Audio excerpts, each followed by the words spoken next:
उपनिर्वाचनमा प्रमुख दललाई भारी मतान्तरले हराउँदै राष्ट्रिय स्वतन्त्र पार्टीले 2 सिट थपेपछि राष्ट्रिय राजनीतिमा तरङ्गित, सुशासनका लागि काम गर्ने सभापति लामिछानेको भनाई। लुम्बिनी र गण्डकी प्रदेशमा नयाँ सरकार गठनका लागि प्रक्रिया सुरु, 3 दिनभित्र सरकारका लागि दाबी पेश गर्न प्रदेश प्रमुखद्वारा आह्वान। शहीद स्मारक बी डिभिजन लिग फुटबलको मिति अझै टुङ्गो लागेन, पटक पटक मिति सार्दा पनि लिग हुन नसकेपछि अन्यल थपिँदै। अमेरिकाका राष्ट्रपति बाइडेनद्वारा अर्को वर्ष हुने राष्ट्रपति निर्वाचनका लागि अभियानको घोषणा। र T20 नेत्रहीन महिला क्रिकेटमा नेपालद्वारा भारत 8 विकेटले पराजित, विनिता पुनद्वारा शतकीय योगदान। नमस्कार, कान्तिपुर डायरीका साथमा साथी सन्तोष र सूरज। समाचार अब विस्तारमा। पहिलो पटकको चुनावी प्रतिस्पर्धाबाट चौथो ठूलो राजनीतिक शक्ति बनेको राष्ट्रिय स्वतन्त्र पार्टी रासोपाले प्रतिनिधि सभाको उपनिर्वाचनमा फराकिलो मत अन्तरले जित हात पार्दै 2 सिट थपेको छ। रवि लामिछानेले चितवन 2 मा र स्वर्णिम वाग्लेले तनहुँ 1 को उपनिर्वाचनमा जित हात पारेसँगै संसदमा अब रासोपाको सिट संख्या 21 पुगेको छ। गत मङ्सिरको चुनावमा 20 सिट जितेको रासोपाका सभापति रवि लामिछानेले नागरिकता विवादका कारण पद गुमाए पनि उपनिर्वाचनमा पहिलाको भन्दा बढी मतसहित विजयी हुँदै प्रमुख दलहरूलाई दबावमा पारेका छन्। एक रिपोर्ट।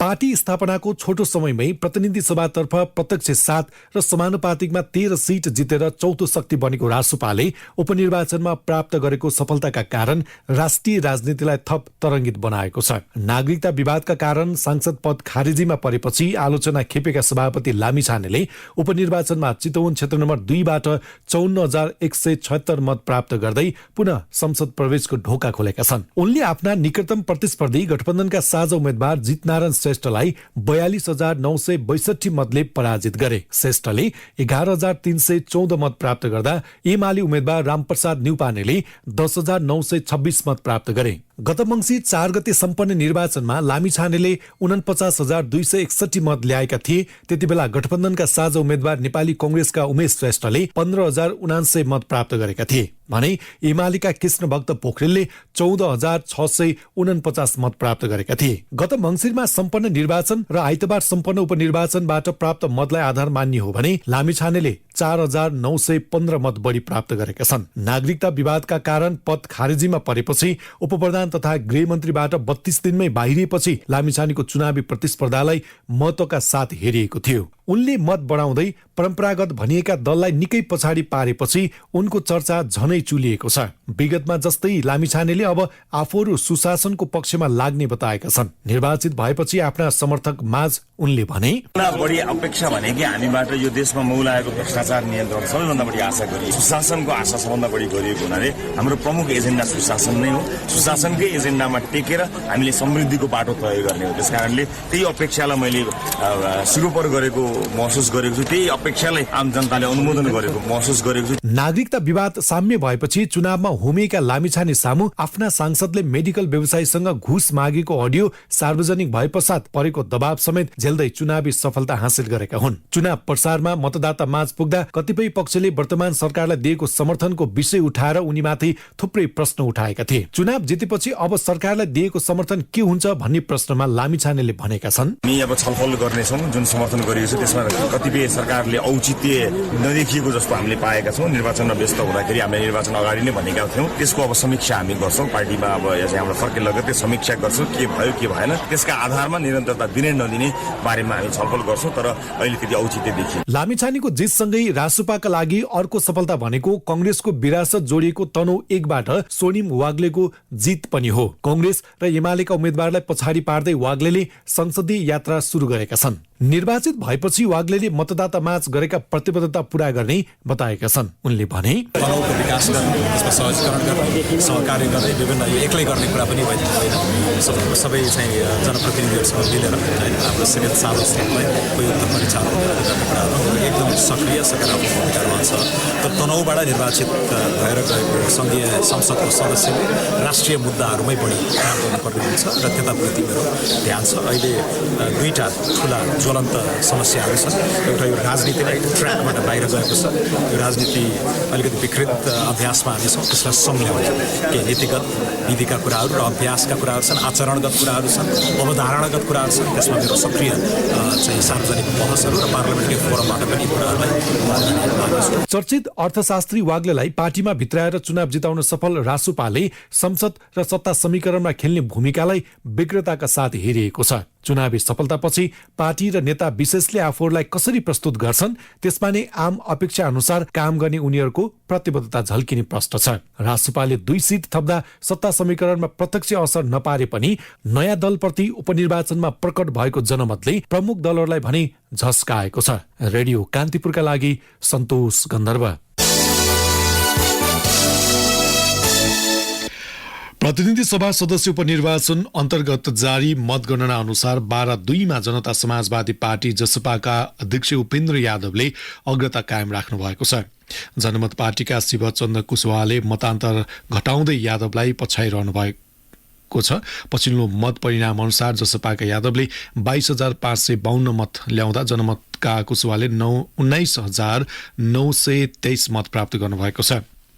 एमालेका पुरुषोत्तम पौडेलले 6,501, रासोपाका रमेश खरेलले 2,681 र आम जनता पार्टीका अरुण ग्यावालीले 2,615 मत प्राप्त गर्नुभएको छ।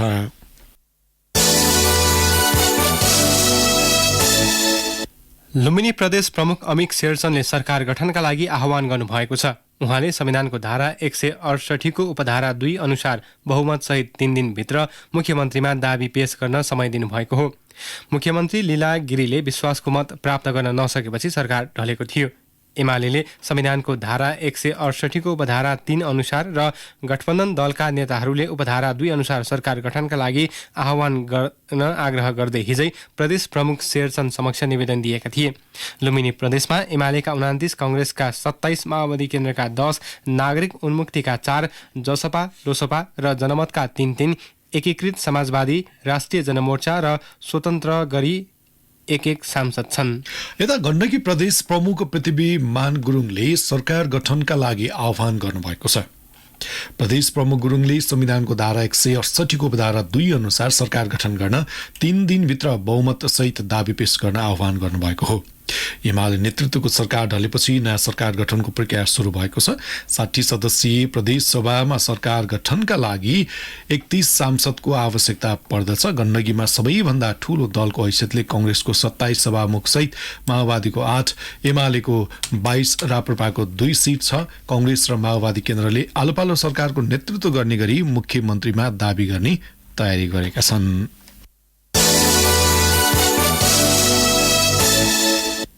राष्ट्रिय स्वतन्त्र पार्टी रासोपाका ढाका कुमार श्रेष्ठको सांसद पद औपचारिक रूपमा खारेज भएको छ।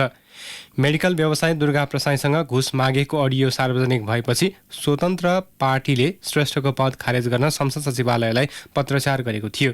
सोही पत्रचारका आधारमा सभामुख देवराज घिमिरेले श्रेष्ठलाई पदमुक्त गर्ने निर्णय गर्नुभएको हो। यसबारे सभामुख घिमिरेले प्रतिनिधि सभाको आजको बैठकमा जानकारी समेत गराउनु भएको थियो। रासोपाले श्रेष्ठको स्थानमा बिन्दवासिनी कंसाकारलाई पठाउने यसअघि नै निर्णय गरिसकेको छ। पछिल्लो पटक नेपालमा थप 136 जनामा कोरोना भाइरस संक्रमण पुष्टि भएको छ। स्वास्थ्य तथा जनसङ्ख्या मन्त्रालयका अनुसार 1591 जनामा गरेको नमुना परीक्षणबाट सो संख्यामा संक्रमण पुष्टि भएको हो। 64 जना संक्रमण मुक्त भएका छन्। मुलुकभर सक्रिय संक्रमितको संख्या 390 जना रहेको मन्त्रालयको तथ्याङ्कमा उल्लेख छ। संस्थागत आइसोलेसनमा 27 जना छन्। 4 जनाको आइसियु र 9 जनाको भेन्टिलेटरमा उपचार भइरहेको मन्त्रालयले जनाएको छ। यसैबीच लामखुट्टेको टोकाइबाट बच्न सके औलोबाट जोगिन सकिने मन्त्रालयले जनाएको छ। सधैँ झुल टाँगेर सुत्ने, खेतबारीमा काम गर्दा बाहुला भएको कपडा लगाएर गर्ने, घरको झ्याल ढोकामा जाली हाल्ने, सम्भव भएसम्म लामखुट्टे धपाउने धूप वा मलमको प्रयोग गर्न मन्त्रालयले सबैमा आग्रह गरेको छ। बान्ता हुनु, ज्वरो आउनु, अत्यधिक जाडो हुनु, थकाइ लाग्नु, टाउको दुख्नु, वाकवाकी लाग्नु औलोका लक्षण रहेको चिकित्सकहरूले बताएका छन्। कान्तिपुर डायरीमा अब ब्रेकको पालो। कान्तिपुर डायरीमा अब कान्तिपुर सविस्तार। कान्तिपुर सविस्तार। अखिल नेपाल फुटबल सङ्घ एन्फाले पटक पटक मिति सार्दा यो सिजन शहीद स्मारक बी डिभिजन लिग फुटबल अन्यलमा परेको छ। 2 पटक मिति परिवर्तन भइसक्दा समेत लिगको सुनिश्चितता नहुँदा क्लब र खेलाडीहरू दुविधामा परेका छन्। एन्फाले आर्थिक लगायत अन्य समस्या देखाई बी डिभिजन लिग नै पूर्ण नगर्ने हो कि भन्ने संशय उत्पन्न भएको छ। नेपाली फुटबलको सर्वोच्च निकाय एन्फाले पछिल्लो समयमा तोकिएको मितिमा कुनै पनि प्रतियोगिता आयोजना गर्न सकेको छैन। विभिन्न बहानामा घरेलु प्रतियोगिताको मिति परिवर्तन हुँदा एन्फाले आफ्नै विश्वास गुमाउँदै गएको छ। सधैँ जसो वार्षिक क्यालेण्डर त बन्छ, तर एन्फा समयमै प्रतियोगिता गर्न सक्दैन। एन्फासँग बी डिभिजन लिग कहिलेबाट हुन्छ स्पष्ट जवाब छैन। बी डिभिजनका क्लबहरूसँग छलफल गरी एन्फाले चैत्र 15 मा लिग शुरू गर्ने निर्णय गरेको थियो। सोही अनुसार क्लबहरूले तयारी थाले। क्लब र खेलाडी तयारी अवस्थामा रहे पनि एन्फाले सो समयमा लिग सञ्चालन गर्न नसक्ने जनायो। त्यसपछि नयाँ मिति चैत्र 29 का लागि घोषणा भयो। अहिले वैशाख दोस्रो सातासम्म पनि लिग भएको छैन। मध्यपुर युथ एसोसिएसनका अध्यक्ष उपेन्द्र मान सिंह भन्छन्, एन्फाले लिगलाई अन्यलमा राखिदियो। उहाँले गर्छु पनि भन्दैन, नगर्ने पनि नभन्ने। समयमा तयारी पैसा नआइसकेपछि कुरा गर्ने बिग्दै गएको हो हैन। तोकेको समय पनि लिग गर्न नसकेपछि त क्लब अन्यलमा पर्यो। अहिले लिग गर्छौं, पैसा दिन्छौं, तपाईहरु आउनु पर्यो भनेर फेरि एउटा मेसेज आयो हैन। हाम्रो चाहिँ माग चाहिँ अब 15 गतेमै हुन्छ भनेर जुन हामीले लगानी गरिसकेको खर्च छ त्यो चाहिँ अब हामीले क्षतिपूर्तिको रूपमा नदिएसम्म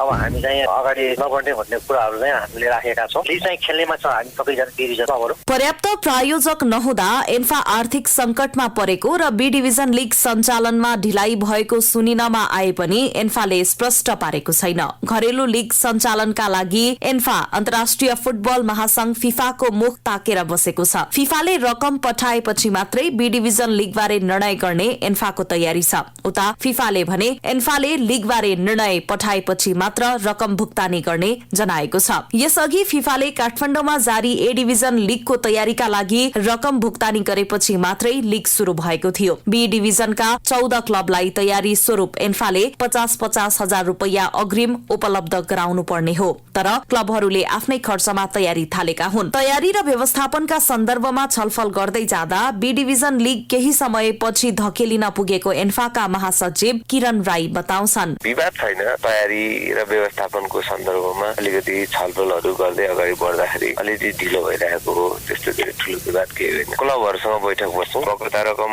पाउने भनेको नियमअनुसार पेश गरेपछि प्राप्त गर्ने हो। त्यो पेश गर्ने क्रममै छ। कतिपय पेश गरिसक्नु भएको छ, अब फिफातिर पठाइया। बजेट भन्ने कुरा त सबैतिर अभावै हुन्छ, तर त्यसलाई व्यवस्थापन गर्नुपर्छ। व्यवस्थापन गर्दैछौँ। लिग गर्नलाई समस्या भएन, लिग हुन्छ। 5-7 दिनभित्र क्लबलाई बोलाएर ठोस गर्छ। यस अघिको एन्फा कार्य समितिले अघिल्लो लिगकै रकम पनि बी डिभिजनका केही क्लबहरूलाई दिन बाँकी छ। फिफामा क्लबहरूले बुझाएका कागजात पर्याप्त नभएका कारण सो रकम भुक्तानीमा ढिलाइ भएको एन्फाको भनाइ छ। पटक पटक मिति सारिदा क्लबको तयारी मात्रै होइन, खेलाडीको मनोबल समेत गिर्दा असर समग्र फुटबलले खेप्नु पर्नेमा कुनै शंका छैन। घरेलु लिग निर्धारित मितिमा नभएको भनेर ए डिभिजन र राष्ट्रिय टोलीमा रहेका खेलाडीहरू समेत विदेश पलायन भएको अवस्थामा त्यसको रोग बी डिभिजनमा पनि पर्न सक्छ। यसको असर अन्य अन्तर्राष्ट्रिय फुटबल गतिविधिमा पनि पर्ने फुटबल विश्लेषक सञ्जीव मिश्र बताउँछन्। इन्फाले स्टेक होल्डरहरूको हितमा काम गर्ने हो, तर निर्णय गर्दाखेरि सबै स्टेक होल्डरलाई खुसी पारेर निर्णय गर्न चाहिँ सकिन्छ। विगत लामो समयदेखि नै क्लबहरूसँग मिटिङ बसेर निर्णय गर्ने परम्परा छ हैन। त्यो भन्दा पनि इन्फाले क्लब मात्र होइन कि अन्य पक्षहरू पनि राखेर एउटा निर्णय गरिसकेपछि त्यो निर्णयलाई कार्यान्वयन गरे भयो भने चाहिँ यस्तो समस्या चाहिँ आउँदैन थियो होला। क्लब र इन्फा बीचमा पटक पटक निर्णयको लागि छलफल हुँदाखेरि कन्क्लुजन ननिस्किनु नै यसको समस्या जस्तो लाग्छ। बी डिभिजन लिग नहुँदाको असर तहगत संरचनामा रहेको नेपाली फुटबलले नै भोग्नुपर्छ। शीर्ष डिभिजनमा बढुवा र घटुवा नहुने लिगको कुनै अर्थ छैन। एउटा संरचनाको लिग नहुनु भनेको लहरो तान्दा पहरो गर्जिने सम्भावनालाई निम्तो गर्नु हो। यसले समग्र फुटबलको चक्र नै अव्यवस्थित तुल्याउँछ। ट्र्याक आउट भएको नेपाली फुटबललाई लिगमा ल्याउने उपाय भनेकै समयमै लिग र फुटबल कार्यक्रमहरू सञ्चालन गर्नु हो। यसमा एन्फा नेतृत्व बेलैमा सचेत हुनै पर्छ। रेडियो कान्तिपुरका लागि पूजनी श्रेष्ठ। कान्तिपुर सविस्तार।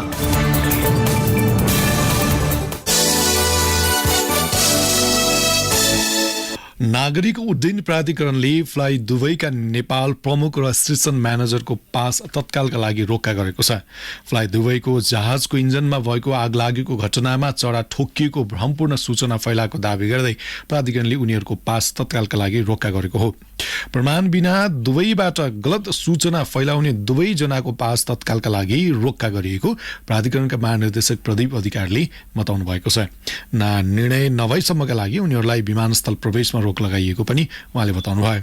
त्रिभुवन अन्तर्राष्ट्रिय विमानस्थलबाट 168 यात्रु बोकेर हिजो राति फ्लाइ दुबईको जहाजमा विस्फोटको आवाजसँगै इन्जनमा लागेको आगोको लपका देखिएको थियो। जहाजका पाइलटले दुबई पुर्याएर जहाजको सुरक्षित अवतरण गराएका थिए।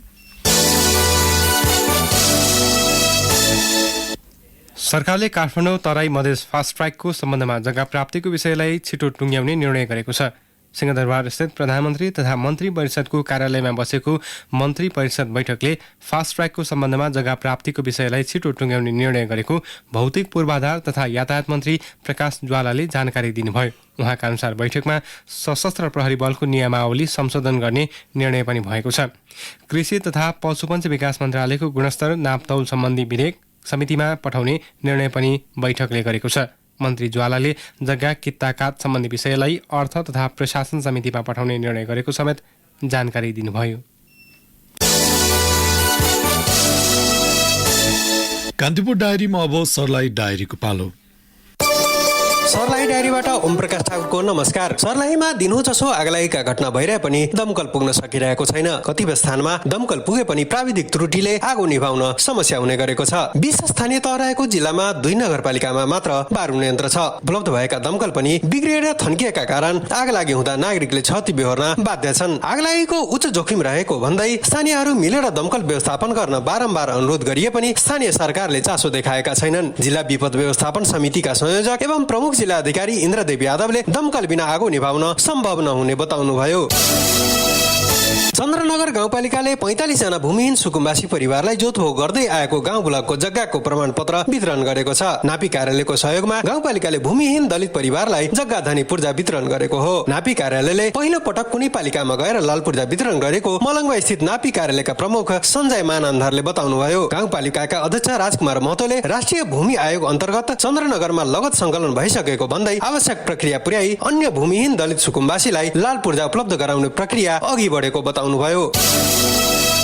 भारतीय गोलभेडाका कारण जिल्लामा उत्पादित गोलभेडाले मूल्य नपाउँदा किसान समस्यामा परेका छन्। उत्पादनको अन्तिम समयमा समेत मूल्य ओह्रालो लाग्दा किसान मारमा परेका हुन्। एक साता अघि किसानले किलोको 30 देखि 35 रुपियाँमा बेच्दै आएको गोलभेडाको मूल्य अहिले घटेर प्रति किलो 12 रुपियाँ काम भएको छ। भारतबाट ठूलो परिमाणमा गोलभेडा भित्रिएकाले मूल्य ओह्रालो लागेको किसानहरू बताउँछन्। अघिल्ला वर्षहरूमा निख्रिने बेलामा गोलभेडाले राम्रो मूल्य पाउने गरेकोमा यस वर्ष भारतीय गोलभेडाका कारण किसानहरू समस्यामा परेका हुन्।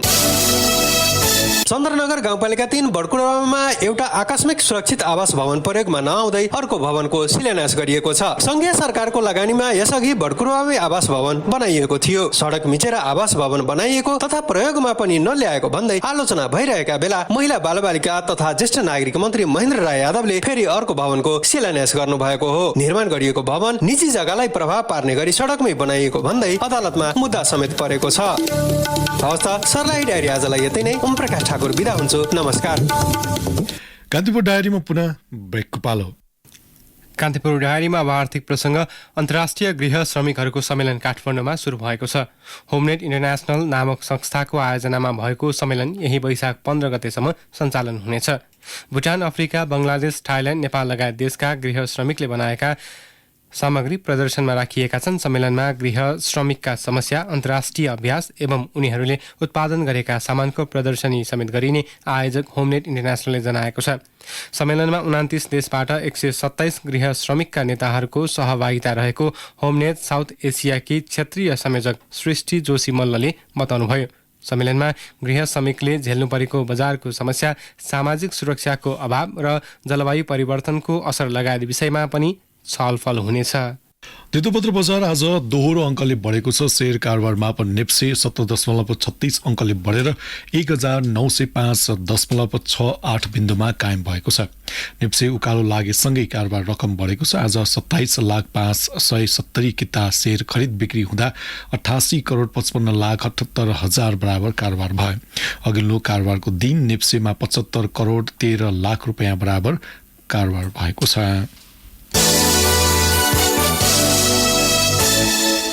अब अन्तर्राष्ट्रिय प्रसङ्ग। अमेरिकाका राष्ट्रपति जो बाइडेनले सन् 2024मा हुने राष्ट्रपति निर्वाचनमा पनि प्रतिस्पर्धा गर्ने घोषणा गर्नुभएको छ। 80 वर्षीय बाइडेनले भिडियो सन्देश मार्फत राष्ट्रपतिको उम्मेद्वारका लागि औपचारिक अभियान सुरु गर्नुभएको हो। उहाँले स्वतन्त्रता र अधिकार खतरामा परेकाले आफू फेरि पनि राष्ट्रपतिको दौडमा रहेको बताउनुभयो। बाइडेन अमेरिकी इतिहासमै सबैभन्दा वृद्ध राष्ट्रपति हुनुहुन्छ। उहाँले सन् 2020को चुनावमा रिपब्लिकनका उम्मेद्वार डोनाल्ड ट्रम्पलाई हराउनु भएको थियो। बाइडेनसँग पराजित भएका रिपब्लिकन पार्टीका नेता ट्रम्पले समेत आगामी निर्वाचनमा लड्ने तयारी गर्नुभएको छ।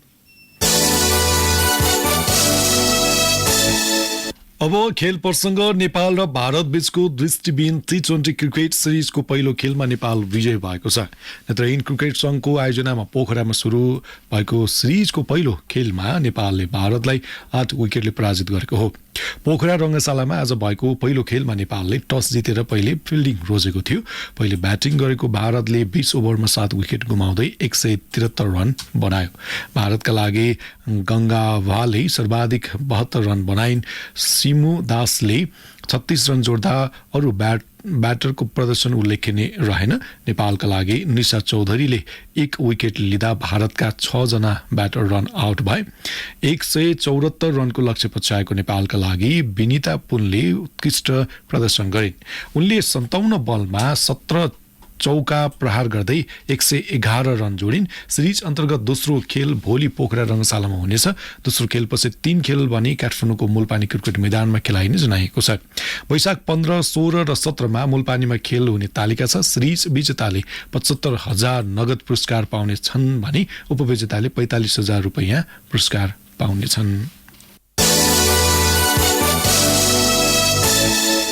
शैली स्मारक ए डिभिजन लिग फुटबलमा फ्रेन्च क्लब विजयी भएको छ। त्रिपुरेश्वर स्थित दशरथ रङ्गशालामा आज भएको खेलमा फ्रेन्चले न्युरो टिम एनआरटीलाई 3-1 गोल अन्तरले हराएको हो। फ्रेन्चका लागि राफिक अमिन्यू, टोरिक जेब्रिन र प्रकाश बुढाटुकीले 1-1 गोल गरे। एनआरटीका लागि सञ्जीव विष्टले 1 गोल फर्काए। यो जितसँगै फ्रेन्चले 14 अङ्क जोडेको छ भने एनआरटीको 13 अङ्क भएको छ। लिग अन्तर्गत आजै भएको अर्को खेलमा मनाङ मर्साङ्गी क्लबले लगातार 5औं हार बेहोरेको छ। साधबाटो स्थित एन्फा कम्प्लेक्सको मैदानमा भएको खेलमा मनाङ नेपाल पुलिस क्लबसँग 1-0 गोलले पराजित भएको हो। पुलिसको यो दोस्रो जित हो। पुलिसको लागि खेलको 7औं मिनेटमा मोहम्मद आशिकले गरेको गोल नै निर्णायक बन्यो। यो जितसँगै पुलिसको 9 अङ्क भएको छ। मनाङको 15 अङ्क रहेको छ। यस्तै अर्को खेलमा विभागीय टोली त्रिभुवन आर्मीले चर्च बोइज युनाइटेडलाई 1-0 गोल अन्तरले हराएको छ। दशरथ रङ्गशालामा भएको खेलमा जिप्लेसी जङ कार्कीको निर्णायक गोलको मद्दतले आर्मीले चर्च बोइजलाई हराएको हो। यो जितपछि आर्मीको 19 अङ्क भएको छ भने दोस्रो हार बेहोरेको चर्च बोइज 18 अङ्कमा सीमित भएको छ। अवस्था यिनै प्रसङ्गसँगै कान्तिपुर डायरीका आजका सम्पूर्ण बुलेटिन यही सकिन्छ। भोलि बिहान 6:30 बजे नियमित बुलेटिनका साथमा उपस्थित हुने नै छौँ। तबसम्मका लागि न्युज डेस्कका सम्पूर्ण सहकर्मीसँगै सन्तोष र सुरज पनि बिदा हुन्छौँ। नमस्कार, शुभरात्रि।